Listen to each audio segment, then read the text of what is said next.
Ladies and gentlemen, boys and girls, it's Tuesday, August 4th, 2020, and you know what that means. It's time to get nerdy, y'all. Welcome to episode number 151 of Two Nerds in a Pod, brought to you by the Game Insider Network, the nerdiest video game podcast in the galaxy.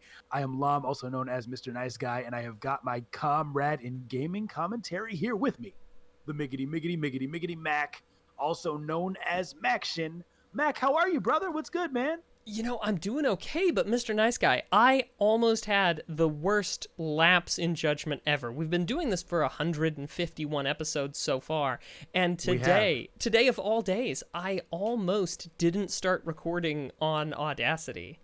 That would have been bad, dude. It would have been bad, and then by the time I figured it out, it would have been... So anyway, clearly I am a little bit out of sorts, but even with that being said, I'm doing overwhelmingly excellent. Had a good day at work, got some stuff done, you know, day was kind of crazy, but all in all, I mean, just, I'm excited to be here. We got some cool stuff to talk about. Dude, I'm happy to be here too, man. This week is packed. It's action-packed, y'all, with all kinds of awesome gaming news. I'm sure there'll be some improvised jokes. Maybe we'll hear some more stories about Maction's college roommate. That's a reference to last week's episode. And Mac, I got to share some news with you. So there's nothing more rewarding than seeing your kids get into stuff that you enjoyed growing up. There's more stuff that's rewarding than that, right? But that's very rewarding. And my kids have gotten into Darkwing Duck, my man. Darkwing Duck. Yeah, and that's the thing. Now, my middle son has started singing the theme song every single time that the show plays, and it's glorious. He's hitting every note. He's bringing that flavor. He's bringing that, mid-'90s heat that could only come in the theme song for a mid-'90s after-school cartoon show.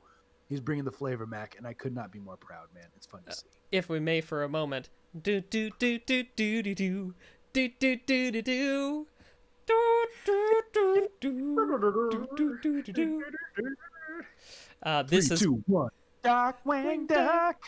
There's trouble, you call DW. Darkwing Duck. Oh, it's amazing, Mac. I love it. Please don't copyright us strike us for that. I believe that the show is old enough that we're past the what's the word I'm looking for, Mac, Mr. Legalese. No, we definitely have not.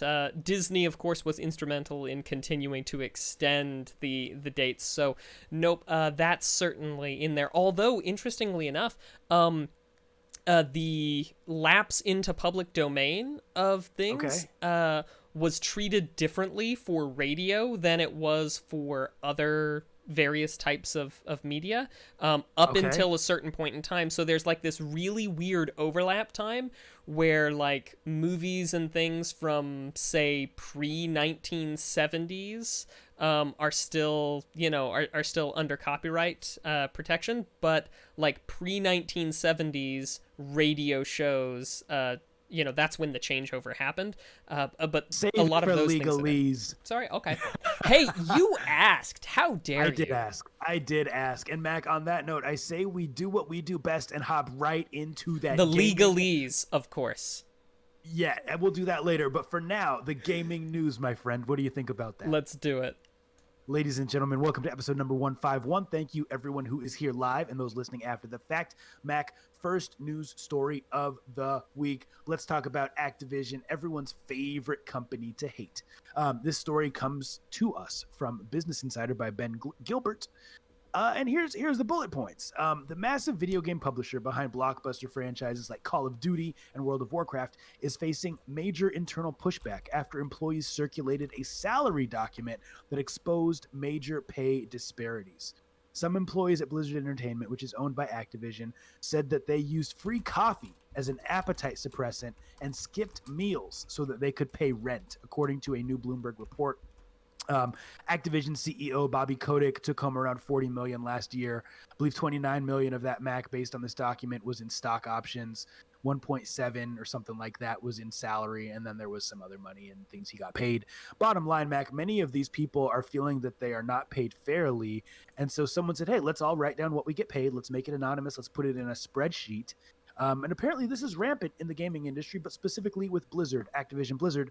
What do you think about that method of sharing salaries, just as a general rule?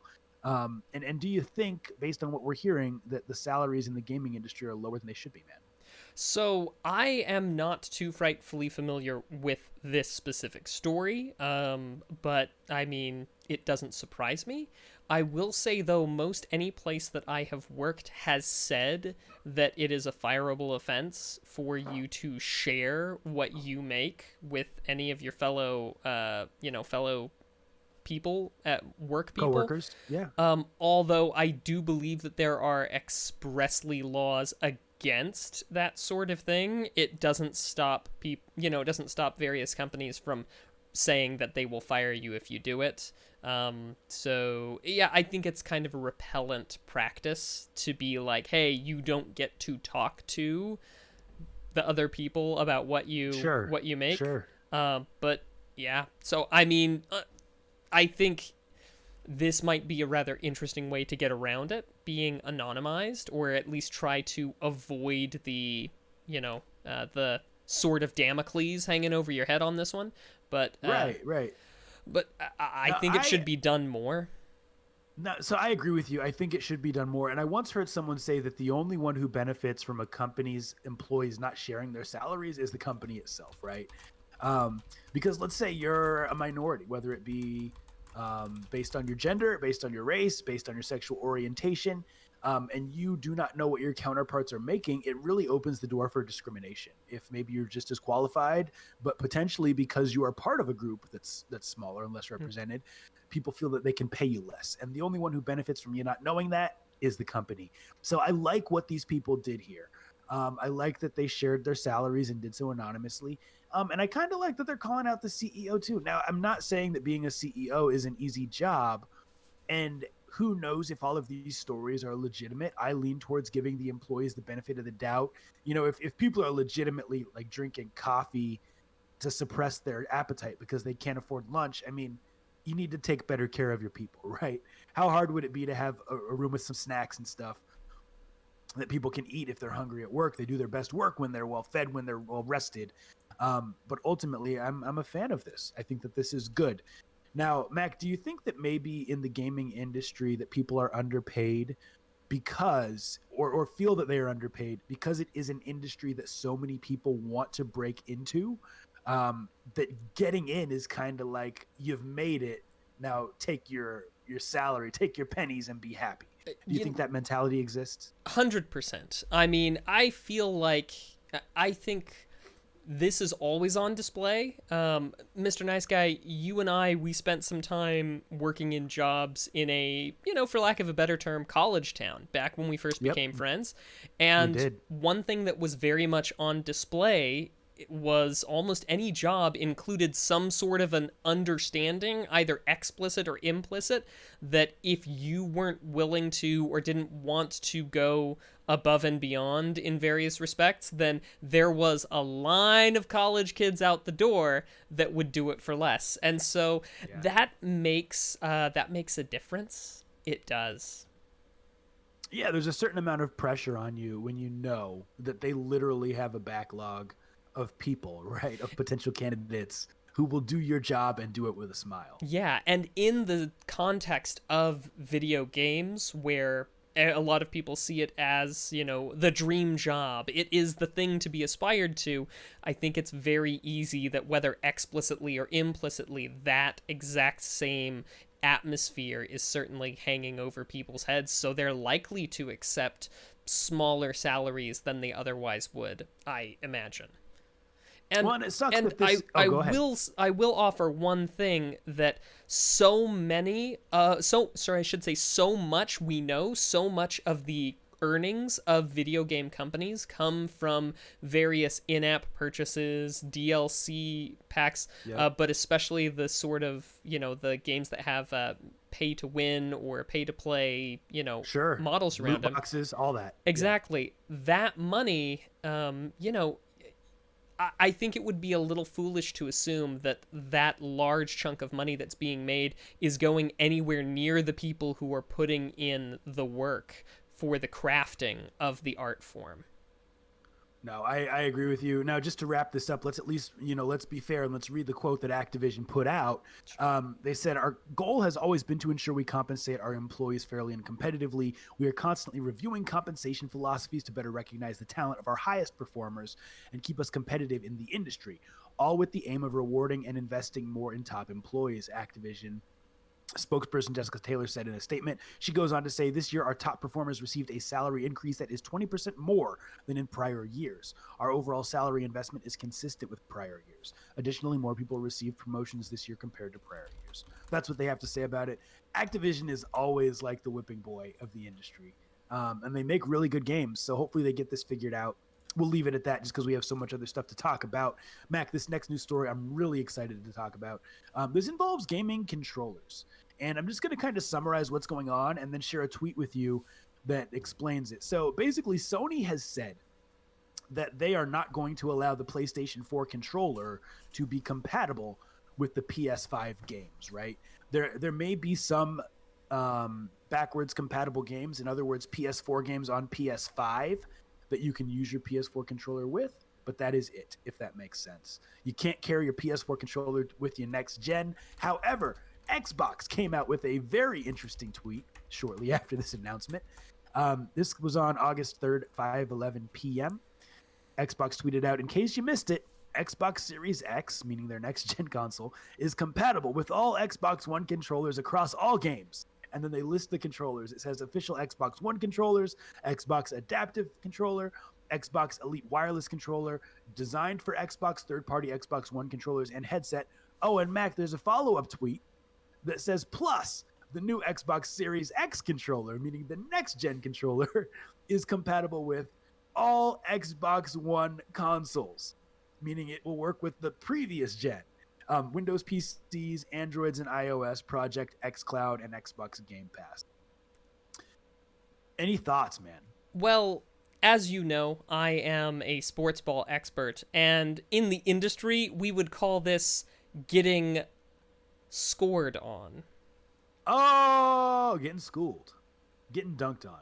Dunked. Getting That's the one. But I mean, that's nowhere near as applicable as getting scored on. So, Sure, you're right. You're right.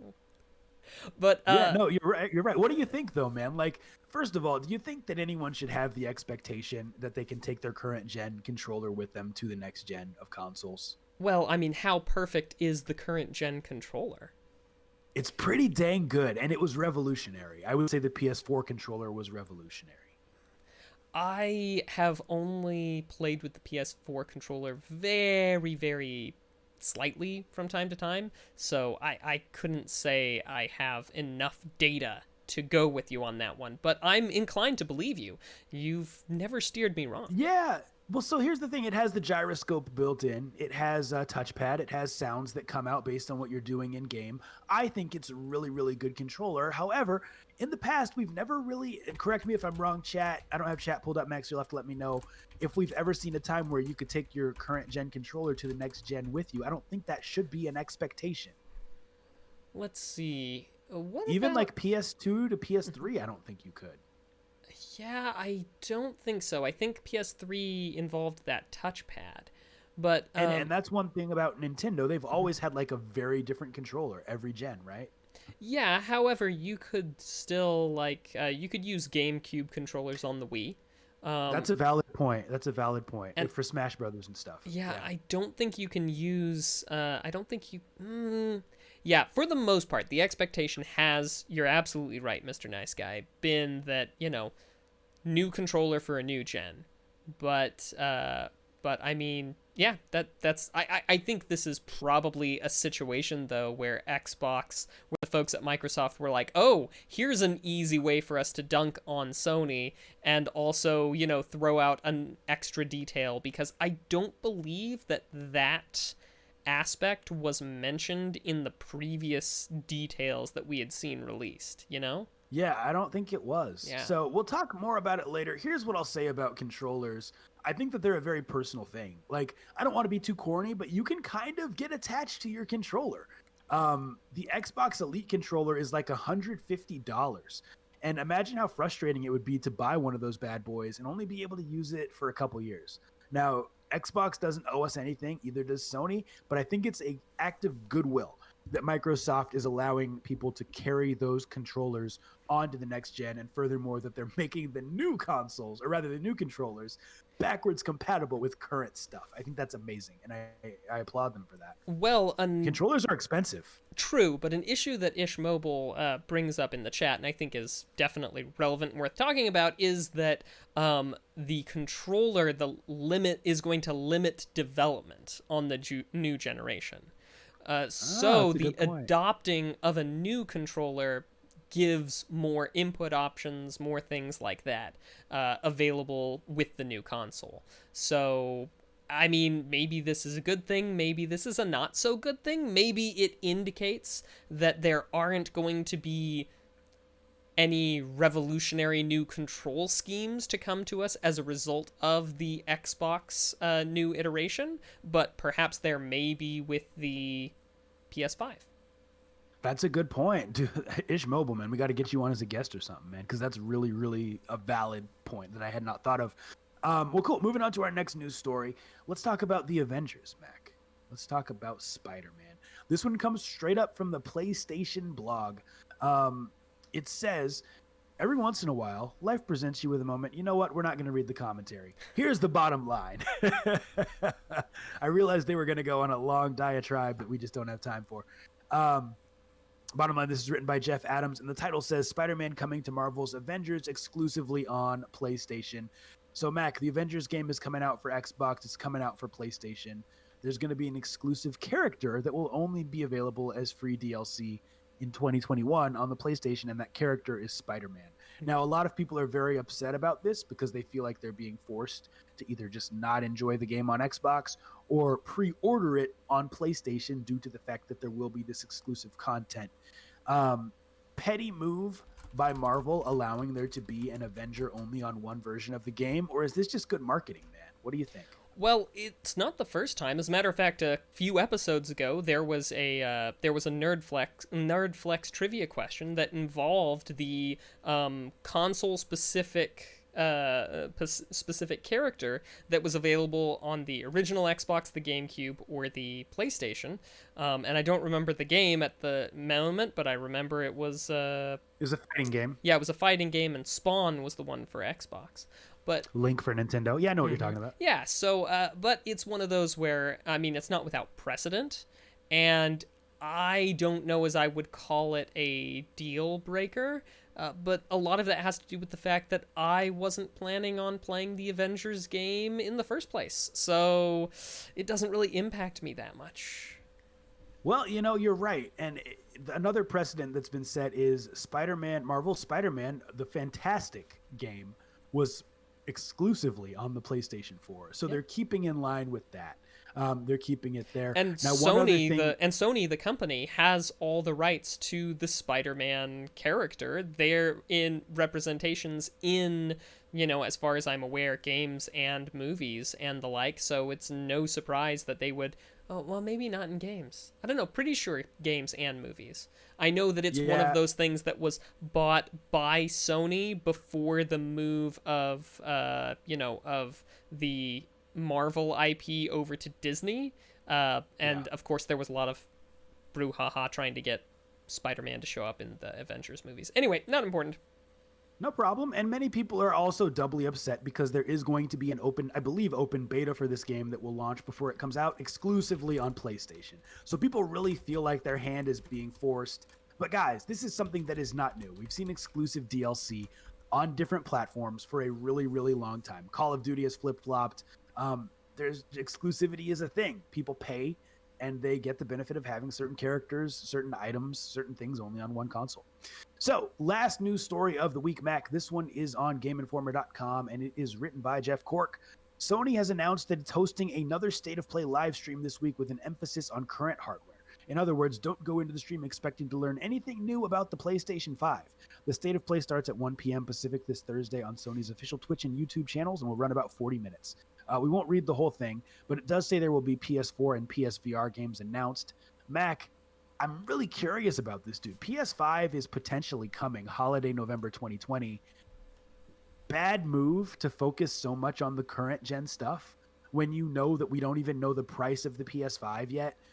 We still are chomping at the bit for more and more info on that. Why are they still focused on the PS4 and PSVR at this point? Oh man, you just keep coming with all the good questions that I know, man. It's hard. I want to know. You're a genius. You're the legalese guy.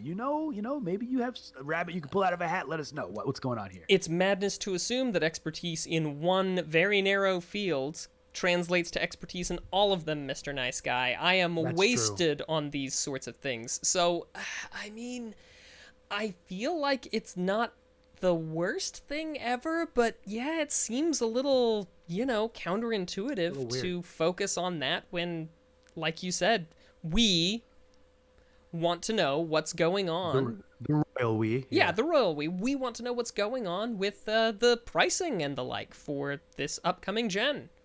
Give it to us. Yeah, and you know what? Sony did give us a bunch of games that are going to be coming out. We know that we're going to get Miles Morales, Spider-Man. We're going to get a bunch of other stuff.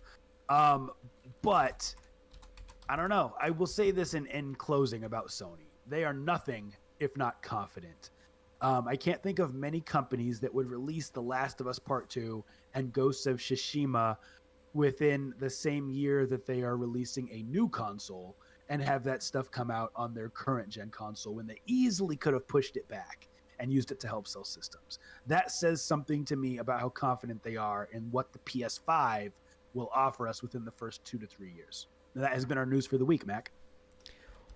Well, now that we've taken a look at what's going on right now, let's look into the past. I have a few games that have come out this week in years that came before, and, well, let's talk about them. Mr. Nice Guy. It has... I just dropped my tablet. Oh, my bad. Sorry. Do you need a second? No, I'm good. I got it. Okay.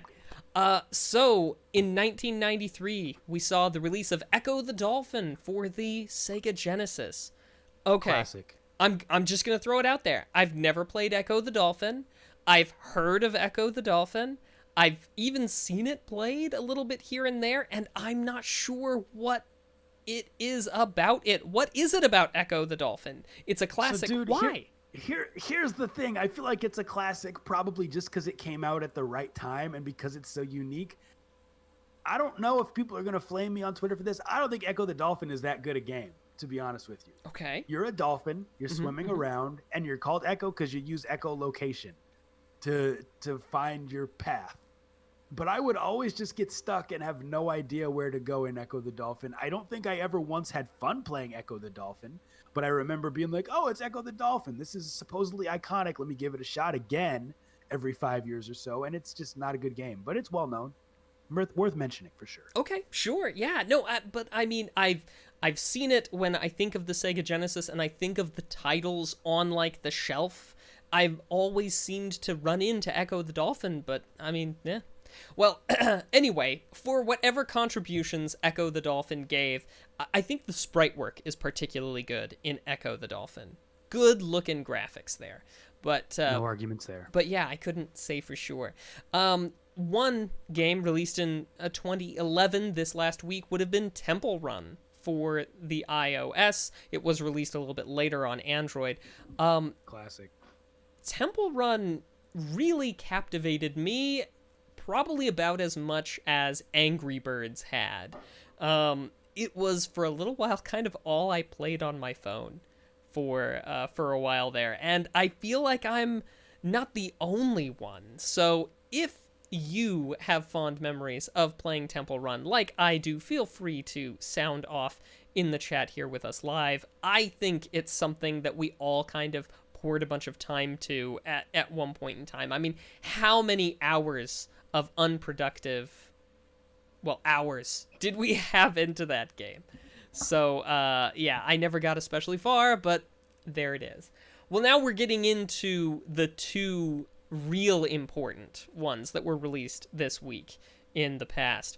One from 2017 and one from 2018. And if by the end of this next one you can tell me, I want you to see if you can't guess what the one that was released in 2018 was. 2017, Sundered. released for PC and PS4. The makers of Jotun, Thunder Lotus Studios, they put together this game, side-scrolling Metroidvania, as the term goes. A great game. I really enjoyed it. I know that not everybody especially liked it, but it was really great for me. I even was very much inspired by that video game to build a sort of story arc, a TTRPG story arc for the groups that I was running at the time. So that was definitely fun. It left an impact, an impression for me, and I would encourage you from playing to play Sundered if you've got the time and the inclination. So all right, it's time. 2018 released Mr. Nice Guy. And a guess? Oh, 2018 this week? August? Dude, it's got to be one of the Game of the Year candidates. Are we talking about Celeste, maybe? Nope, not Celeste. Because I think that was 2018. Then I have no idea. I don't want to guess all night. What is it? Tell me. Chasm, of course. Oh, I should have known. Absolutely. A fantastic Metroidvania. Up there, one of my favorite games of all time. Love it to death.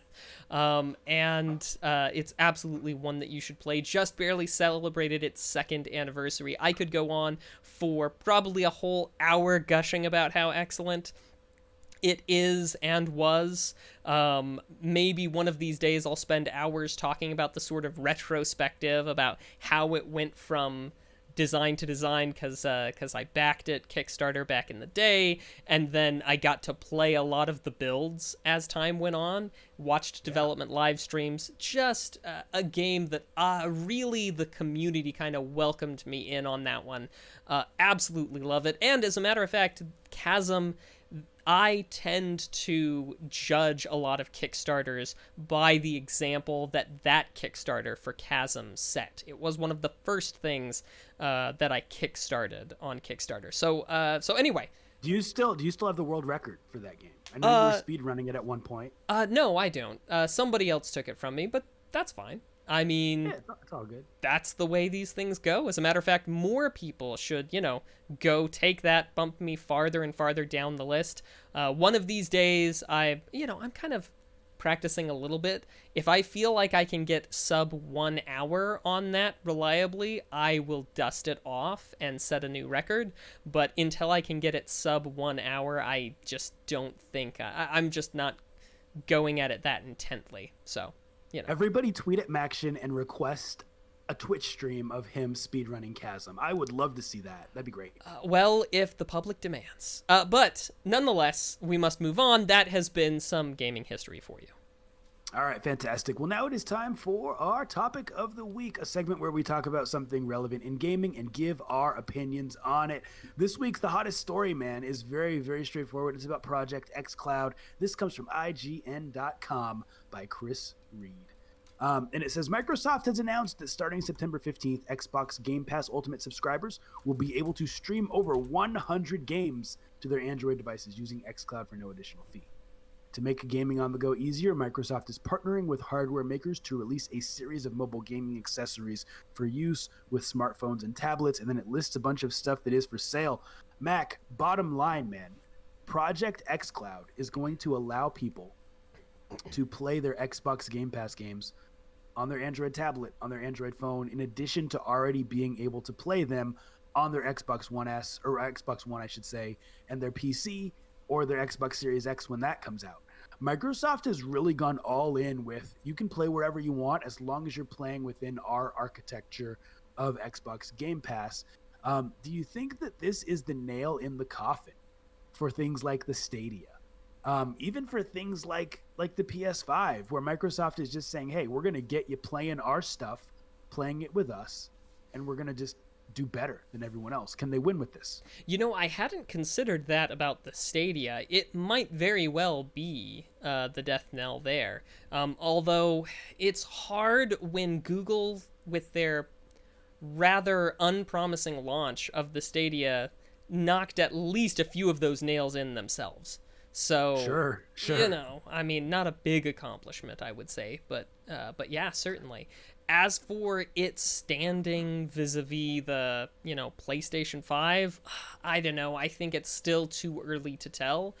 Sony has, even though I'm not a very modern game type of person, You like the retro stuff, yeah? yeah, I like the retro stuff, but Sony, it can't be denied, seems to be just killing it, as they say in the industry, with exclusives on the on the PlayStation for the past while. So I don't know. Yeah, it's hard. It's a tough hard. question. So I was thinking about it today, and let us know in the chat what you think. We'll read a couple of your comments. For the cost-conscious gamer, Mac, like you and I are both fortunate enough that we have jobs, right? Right now with coronavirus, there's a lot of people who are out of work, right? Yeah. Or who are in work, but maybe their hours have been cut back. Different things are affecting the economy. A lot of people are not going to have the funds to purchase a next-gen console.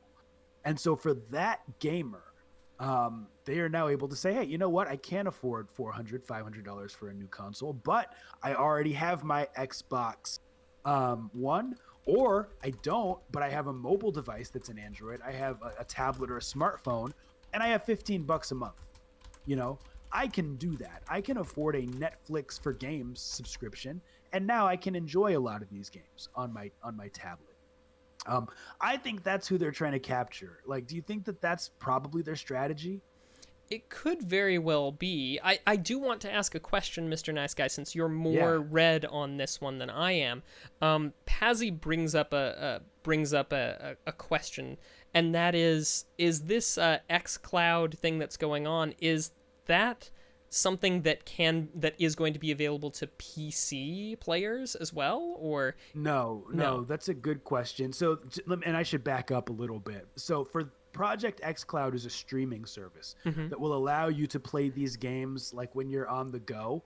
You can literally hook your phone up to your Xbox controller or to one of these third-party controllers and play the games as long as you're within Wi-Fi or you have data, high speed. So for PC people, Project Xcloud is kind of irrelevant because we're assuming that your PC is hooked up to the internet, right? So it's not a streaming thing as much as it is you download the games to your PC and you can just play them. Like I just got done playing an Xbox Game Pass game this weekend. I just downloaded it, played through it, didn't even have to be on the internet.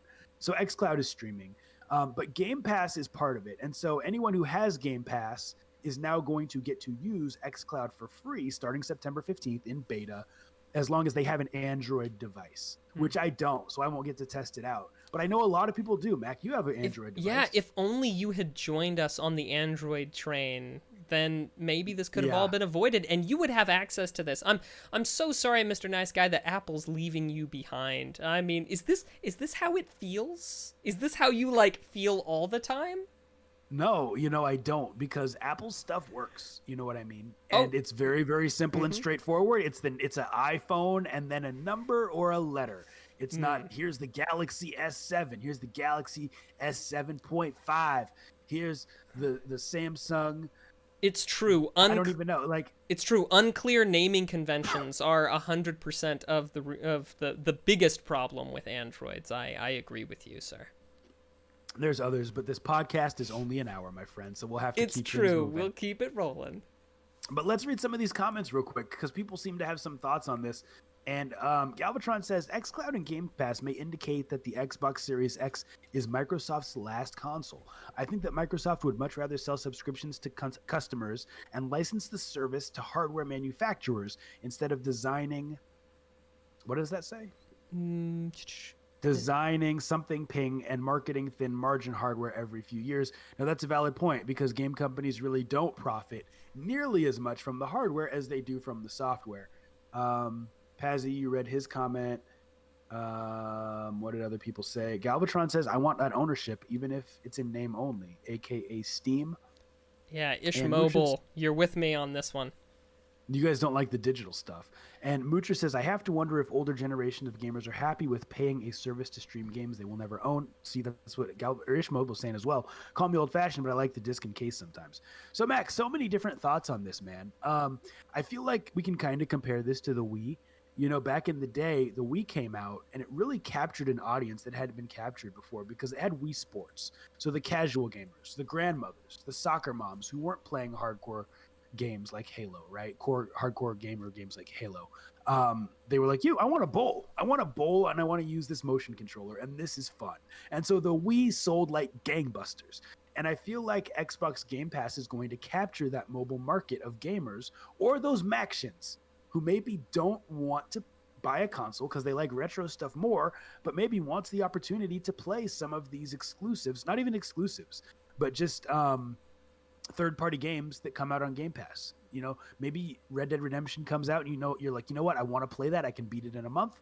For 1 month, you pay for that $15 subscription and you play through Red Dead Redemption and you're done on your Android device. I think that's what they're going for, and I think that this is going to succeed. So that's what I have on the topic of the week. All right. Well, let's now take a look at a crowdfunding project that's trying to get off of the ground. This one's a little bit outside of the normal. I'm posting a link in the chat. This is the Dark Matter starter set. It's a little bit out of the normal because normally we would be talking about video games, whereas this is more of a tabletop themed thing, but I couldn't let this pass us by this evening. So what is it? Essentially, it is a bolt-on expansion for 5th edition Dungeons & Dragons to give you the rules to play sci-fi in 5th edition. Now, they're looking for, if you just want like the PDFs for it to play the thing, you'll $15 for just the PDFs. If you want the basic rules plus the plus like an expansion with adventures and a few things like that, you're looking more like $40 for it. But it looks like it's reasonably well put together. Now, I have to admit my biases here because I feel like people tend to do this thing a lot, and we saw it a lot in 3rd edition Dungeons & Dragons, where people took about as many pages as the core rulebooks in order to try and bolt a new theme onto an existing framework. And I feel like at a certain point, if you need to take that much to rework a rule set in order to do something, maybe you should just find a different rule set. As a avid proselytizer for the generic universal role-playing system, I think there are easier ways to do this, and I would say arguably more fun. But for those of you who are very much in D&D 5e, this seems like a great option to get you what you want without having to learn a completely different set of rules. It's certainly reskinned and redone so that it can be this way. Now, my own biases aside, they do happen to have a playable demo, which in this case winds up being a slimmed down set of rules that you can try a thing on, some character creation rules and the like, that you can go from there. So, Mr. Nice Guy. Oh, I'm so sorry, and I forgot to mention, they got funded in like 3 hours or something like that. They were looking for 25,000. They're at 125,000 now, if not a little bit more, because I haven't refreshed the page in a few minutes. So yeah, what do you think? So is this effectively a rule book with the rules for Dungeons & Dragons 5e, or am I not understanding exactly what this is? Is it more than that? So it is it's a reskinning of the 5th edition rules to be sci-fi instead of fantasy. Okay, fair enough. Yeah. So they put their own twist on it, so I'll give them credit for that. I do not like that you're paying $15 for some PDFs. Okay. I think that's silly, especially since it's basically a reskinning of something that already exists. And they do have physicals if you want the physicals. So if you want like the hardcover book, you're looking at $50 instead of like $40. Well, and that's what I was going to say. In fact, it looks like the $30 tier. I don't know what comes in the starter kit, but there is a starter kit that you get for $30, which I think is reasonable. Yeah, the starter kit is like basically the rules to do everything with, a set of dice. I mean, obviously the dice aren't coming in the PDF, but a short adventure, the stuff that you need to get playing, the other stuff, like the 41 where you get like the dark matter PDF. That's the stuff where there's an adventure and then there's a whole campaign setting. I know you're not quite as into the TTRPGs, especially 5e, as I have been. I've got plenty of the books, but I mean, like, this would be, like, basically a world book where within the framework, they're like, here is a sample, space universe that you could run a lot of adventures in. Okay. So, I mean, I like this. I mean, the times that I have played D&D, we do GURPS every week, you and I, right? In a group with some friends, and it's a blast. I absolutely love it. It's so much fun. I actually would really like to do more D&D 5e, but there's only so many hours in the day, only so many days in the week. And so for me, for someone who's new, I think that this is who this is for. Like people who are wanting to get into it more. I think that's who this is marketed towards. And so I like this. I was actually going to say, is there one that comes with dice? Because I feel like a lot of people who buy this would not already have their own dice. And there's a tier that comes with dice, a cool vault. And I feel like this $60 tier, I believe, is probably the sweet spot for this, where you're really getting enough for it to make sense. So I like this. I don't really have any complaints from what I can see. Okay. Of course, we encourage you to let us know what you think as well. So I guess it's time to vote. Mr. Nice Guy, what do you say, kick or kickstart, sir? Dude, I say kickstart. I think that this is great. And based on what I can see, it's well put together and it's not just straight up plagiarism. Like they're putting their own twist on it and making it their own. So this looks great. More power to them. Yeah. Again, I would say, in all fairness, if I set my biases aside of being like, I already can, there is an easier way for this to be done, then I would say kickstart. So, if I'm in my own head, I'm like, kick. But if I'm outside of my head and I'm just like, let's pretend I don't know that there's a better way, then kickstart. So well, that's the thing about the internet, man, is almost anything can be accomplished by just Googling and some hard work. You know what I mean? Like, you don't need this. You can find all these rules on the internet, right? Yeah, a lot of stuff's been homebrewed and shared. Yeah, so I mean, that's who this is for, the people who just want this in a nice little package. Sure. Well, so what I'm gonna do is I've said kickstart tentatively. You've said solid kickstart. Mets Girls with the kickstart. She loves what's going on here. Ish Mobile with the kick it. Rolf with the kick it. They both would rather use BESM or BESM or GURPS than another D20 system. Ish Mobile, very similar thing. Pazzy says kickstart if he had a group to go for. There's some intense arguments, or I should say discussions going on in the chat right now. Well, I think there is the Coalition for Sanity that's like, hey, there's better ways to do this, and then there is the sentimentality that I'm hearing from so many others. So that being said, there is room for all kinds here at Two Nerds in a Pod, and that's been Kick or Kickstart. We are going to move on, but remember, get your questions ready. And if I can just start by saying that we are going to have a sound test coming up in a second. So, sorry, Mr. Nice Guy, I stole your thunder. Please. You're okay. It's time for our next segment, a segment that we like to call Nerdflex. A woo. A segment where you, the viewers, try to stump the hosts. And you never succeed. We always get at least one question right. Well, we're going with the test bank of questions to start. But if anyone has a trivia question they'd like to put live in the chat, preferably multiple choice, hit us with those questions right now. And we'll see if we can get them right. Before we do that question, of course, a sound test. I have chosen a sound from somewhere, somewhen, somehow in video games. We're going to play it. If you know what it's from, give your guesses to us at Two Nerds in a Pod with the hashtag SoundTest151, because that's the episode that you're going for. And I have perlers and prizes to give out to the people who can succeed in being the first one to identify it. So good luck. You'll need it. Insert sound here, because it only goes on the finished, sadly it's only, I have to put it in post, so it only goes in the thing. So, the podcast. So listen to the podcast when the episode is released, and let's pretend like we just heard it. Okay. I hope you guys have a pretty good idea. Come on, bring on the challenge. All right, so here is our first question of the week. It's a Mario question, Mac.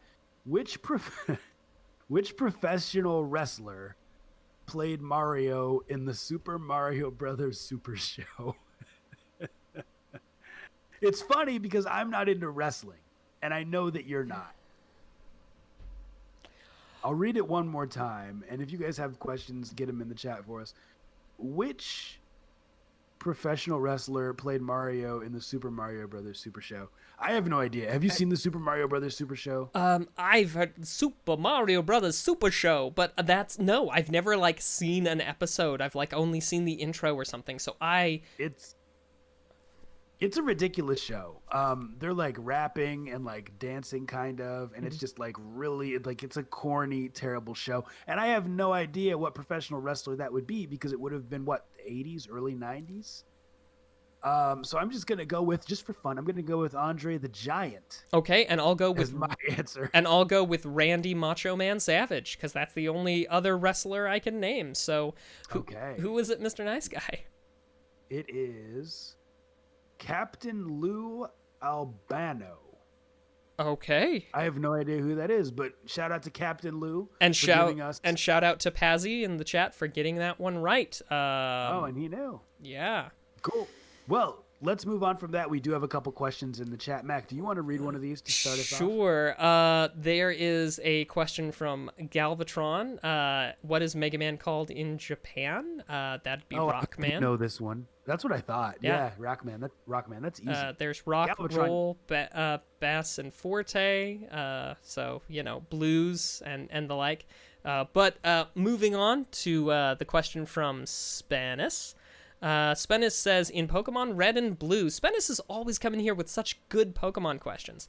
Well thought out. In Pokemon Red and Blue, you faced Giovanni 3 times in the game, though some of the Pokemon had remained the same, but for the first 2 times you faced this rare Safari Zone Pokemon who was not in his party for your gym battle against him in Viridian City. So when we fight him in Viridian City, there's a rare Safari Zone Pokemon who was not in his party.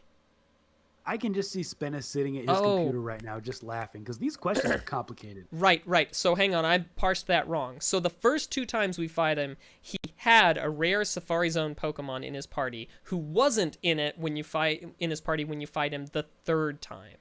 So that's interesting. So let's just think about Safari Zone Pokemon. And which one it could be. So I don't remember very well, but there's this part of me that wants to be like Pinsir, or one of the ones that was like a beetle Pokemon with the, Is Pinsir a Safari Zone Pokemon? It could be. I feel like, that's the one that's coming to mind right now. I could totally be wrong on this one. I don't know. Is Diglett a Safari Zone? No. The brown dude? You can find Diglett just kicking over a rock. Yeah, but he'd be in the Safari Zone too, right? Well, sure, but he's not a Safari Zone exclusive. Guaranteed. And yes, Pinsir is a Pokemon, Ish Mobile. Pretty sure it's Pinsir. Pinsir, yeah. Pinsir? I pronounced it wrong. Yeah, no worries. Oh, man. As it turns out, I will have been pronouncing it wrong. That's the way the karma's going. Well, should we just go with Pinsir then? Sure, we'll go for that one. Spennis, let us know. That's what we're going for. We know we at least got one question right this week. It was a tough week. It's true. Pro wrestling and Pokemon and Mega Man. You don't usually expect pro wrestlers to show up in your video game trivia. Giovanni primarily uses ground top Pokemon, and though Pinsir is in the Safari Zone, that was not the one. Oh, Kangaskhan! Right. Oh, yep. Are you being facetious right now? No, no. It was on the tip of my tongue. No, I I mean, known it was Kangaskhan. no, not that it's now that it's mentioned. It's just like, oh yeah, that's right. That is a thing. So yeah, no, it was. Well, cool. That's been Nerdflex. And Mac, do we need to go over the rules of the sound test, or did you already do that? I already did that, but just be sure. Tweet at 2nerds@a-pod, hashtag soundtest151, and good luck to you all. I would love to send you a perler handcrafted by me, ready for your home or office building. Awesome. All right, well, now it's time for us to talk a little bit of legalese. Legalese. So we're going to talk about a little something recently. So the lawsuit started back in 2019, but it's recently closed. And I'm bringing this one up because it displays an important aspect of copyright disputes, of intellectual property law, that isn't present in other property law at all. And that is the idea that if you have a patent and you are involved in a court dispute, it is possible, and in some cases probable, that your patent will be invalidated. So to couch it in a different context, and intellectual property law is the only time where this happens. But Mr. Nice Guy, if somebody breaks into your house and you take them to court for damages or whatever, and there was a possibility that in the court proceedings that you could lose your house by bringing the suit, that is something unique to intellectual property law, because when you assert that somebody is using your intellectual property, there is a non-zero chance that your patents can be found to be invalid. So it's one of the few times that when you try to protect your intellectual property rights, that you can actually lose them. So craziness. So anyway, this is one of those things. There was a suit 2019 against Sony's Uncharted games, right? The company bought M8 LLC. Said that they had a patent that in Uncharted 4 and in Uncharted The Last Legacy, that their patent was infringed. Specifically, U.S. patent number 7338363.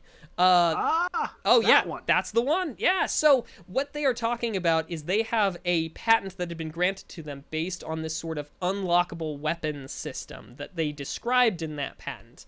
And the connection's a little bit tenuous, but during the course of the back and forth, the patent got thrown out because, strictly speaking, patents, there are certain things that are not supposed to be patentable, like ideas. You can only patent the expression of said idea. I know I'm gonna harp on this till the cows come home, but nonetheless, sometimes we do have patents that make it through the system, and you wind up with a patent on an idea that, and sometimes ideas like, I don't know, cutting film into strips and moving it around. Thanks, Sony. But it is one of those. Yeah, Sony's the villain in that one, but I'm not gonna get too far into it. Point being, is that in the process of this patent review process, they were like, hey, you've copyrighted this, but there's actually no component of the patent or you patented this, but there's no component of the patent that involves an expression of the idea. It's merely just kind of a statement of the idea, and that's it. So not only do we want you to get out of here with this, because it's not that direct, but also, furthermore, your 363 patent is invalid because it's an abstract idea with no actual expression of the idea as being patented. So, bye-bye. And while that does seem strange, it kind of happens all the time. So, yeah, be careful when you bring a copyright suit. You might leave the courtroom with less property than you had when you came in. And, well, that's just been a little bit of legalese for you. Dude, that sounds like one of those stories where like someone broke into someone's house and then like slipped and hurt themselves and then like sued the homeowner. Like that's exactly what this sounds like, but it's so weird, man. Sad that can happen.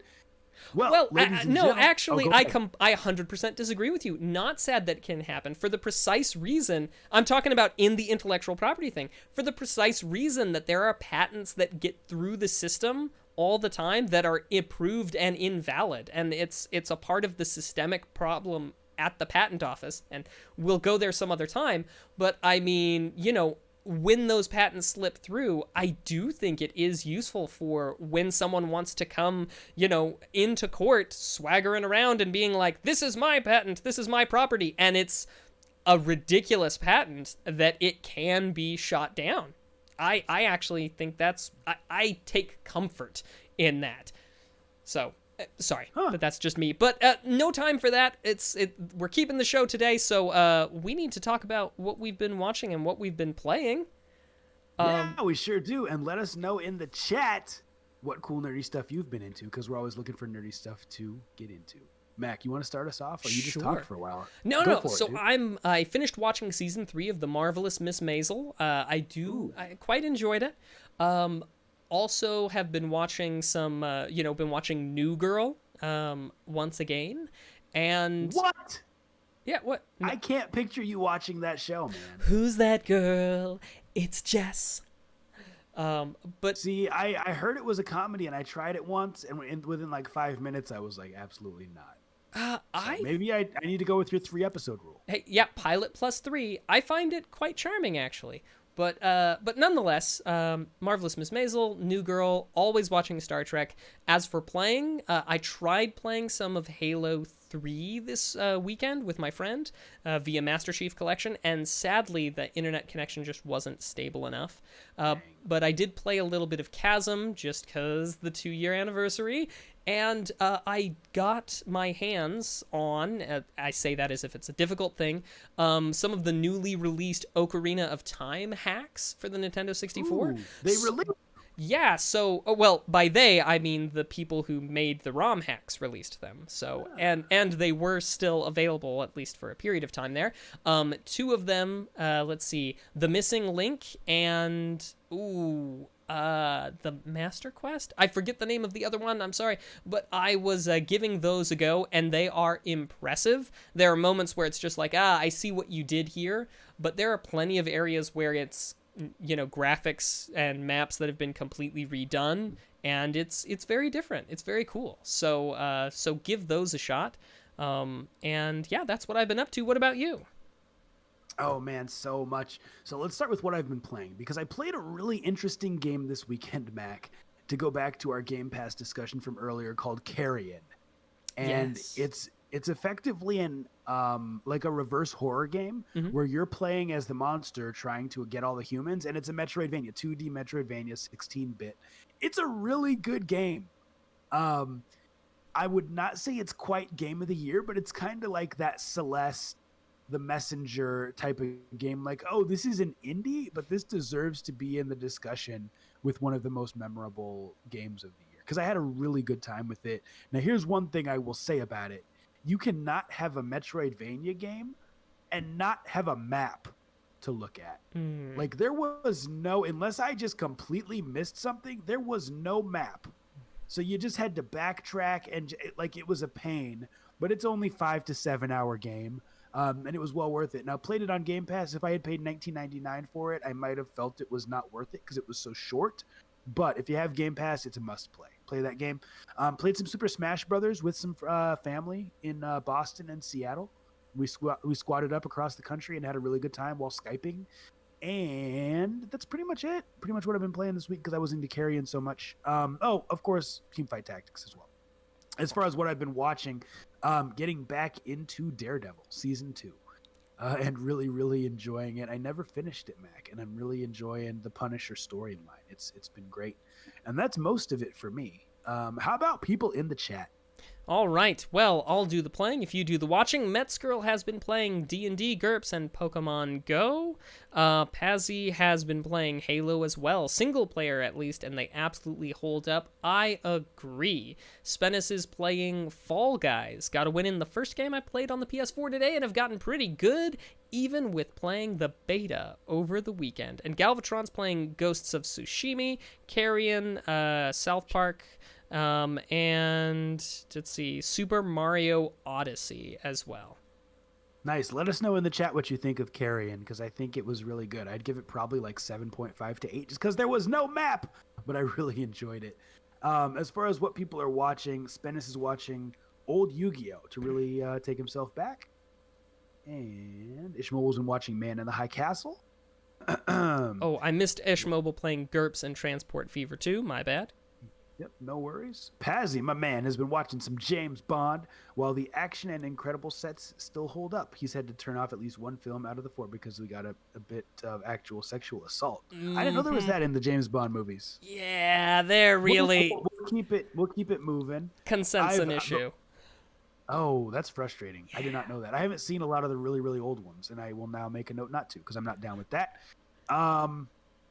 What else? I think that's what people have been watching in the chat, and that is it, Mac. All right. Well, thanks everybody for being here for Two Nerds in a Pod, episode 151. 151% of the way to 200. Y'all are the greatest. It was nice to have you, and be sure to catch us on whatever podcasting platform. Thanks for being here. Be excellent to each other. Party on, and catch us 8 p.m. Mountain, 9 p.m. Central on Tuesdays. And keep it nerdy, y'all. Deuces.